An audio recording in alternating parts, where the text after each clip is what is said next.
It's El Brujo Urbano, or the Urban Witch, again with two-hand sorcery. And today's video is going to be about 5 everyday items that we can find in our house that are actually 5 very powerful tools that we use in witchcraft. So these are everyday items, things that are pretty common almost in every household.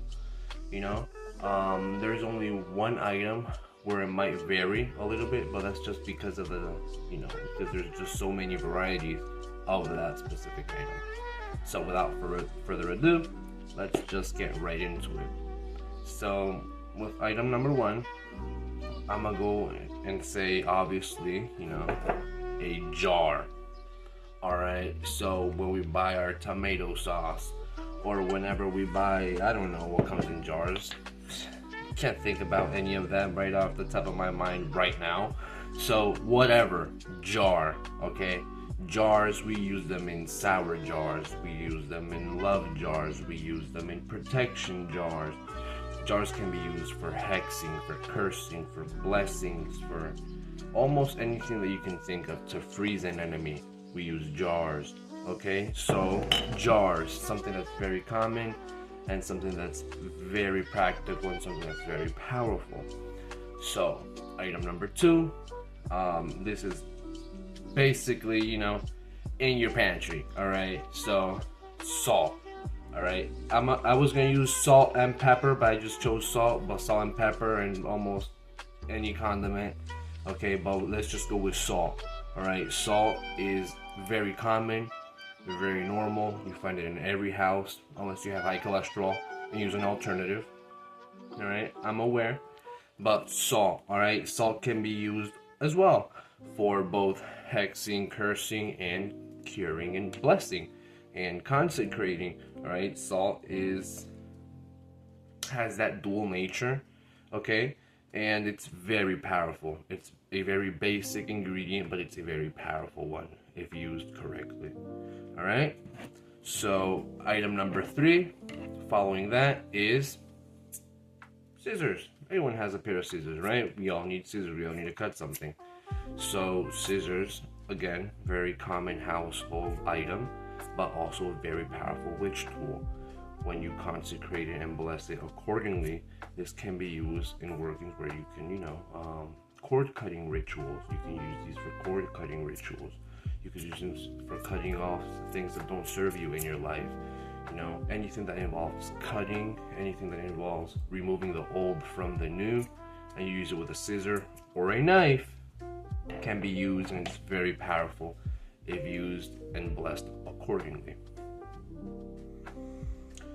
So following that one would be item number 4, which I chose to be olive oil. Now this could be usually any carrier oil, but I chose olive oil because we use it for cooking and for food, and I thought it was very common, and at least with the witchcraft space, this one that's very important, which is olive oil. So olive oil can be used, again, both cursing and hexing and curing and blessing. I use them for both, and it's a very, very important tool, at least in my practice and Cyprianic lore. But yes, olive oil, another very common, very basic, but very powerful witchcraft tool that's probably in your pantry right now. And last but not least, number 5 would be candles. So I chose a little bit of everything. This is only one of the boxes that I have. It has 72 candles. These are pretty common candles. These are just plain white. And I bought a couple that I've made so you guys can get an idea, because we have a bunch of different type of candles for a bunch of different type of situations. So this one is one that I really like, which is a abre caminos, or a road opener. You have it in this version, and you have them in other versions, which is plain green, plain yellow, red. You have them almost any color.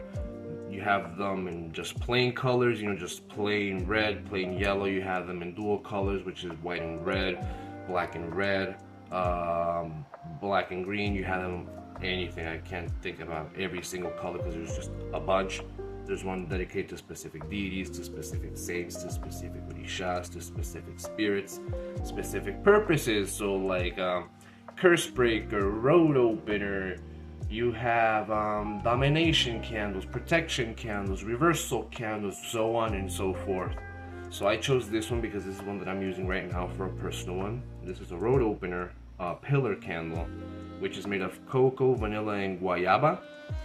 And these are other candles that I've made. You know, this is just for reference. This is a house candle. See, it has 2 colors meant to bring peace and tranquility to a home. We have people-shaped candles, and again, people-shaped candles come in different types and different colors for different purposes. You have, you know, single people. You have the ones that comes in pairs, both facing each other and against each other. You know, you have one that's meant to divorce, ones that are meant to, you know, marry. You have these in white for blessing, black for cursing or protection. You have these in red for lust, for love, for passion. You have a lot, okay? You have these that are usually, I think these are like headstones is what they're called, right? Or anything related to, you know, the death current, which isn't always used to cause harm. You know, death is the current of, you know, death and rebirth, of change, of something new, of new beginnings, so it doesn't always necessarily mean to harm someone. And another one, just for example's sake, I did not make this, but it is a tea light candle, which is another pretty common one. You could use scented candles for deities offerings, for spirit offerings, or for just a specific purpose, for a specific spell. But I don't want to make this video too long. So those are 5 pretty common household items that are very powerful witchcraft tools that you may have. So comment down below which one of these you guys do have, or what's an alternative that you guys use. I am actually curious to know. The more you know, the more the merrier. So stay protected. Remember to like, comment, and subscribe and share. And I'll see you in the next one. Take care.